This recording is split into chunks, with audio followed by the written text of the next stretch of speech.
The part that surprised me most was this. It was not just that my face looked older. It was that some mornings it looked so tired and flat that it felt like my spark was gone too. And once I felt that, I could not unfeel it. Therefore, I started paying attention in a whole new way. I did not want perfect skin, and I did not want to chase some fake young look, but I did want my face to feel alive again, softer, brighter, more like me.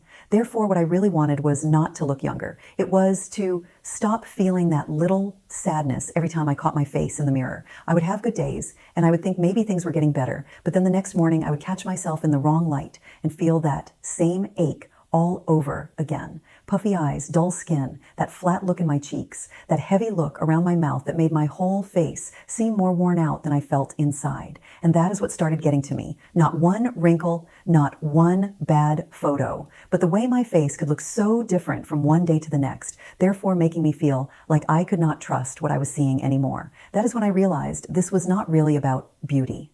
A woman can handle getting older, and she can handle a rough week, but when her face starts looking tired in a way that feels unfamiliar, it touches something deeper, because it starts to feel like you are not only losing glow, you are losing something of yourself.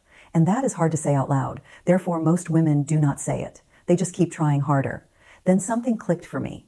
Maybe my face was not changing for no reason, and maybe all those small changes were trying to tell me something I had been missing. Poor sleep, too much stress, that worn out look that hangs on. Therefore, I stopped seeing my face as the whole problem.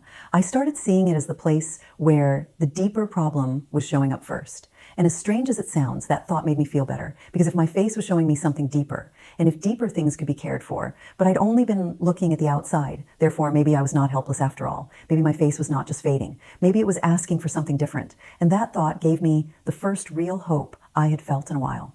In my next video, I'm going to show you the shift some women make when they stop treating their face like the full problem and start looking at what may be draining that soft, rested look underneath. So follow me now if you want to see that part. Because if you miss it, you may keep trying harder on the outside while still feeling that same quiet ache every time you catch your face in the mirror.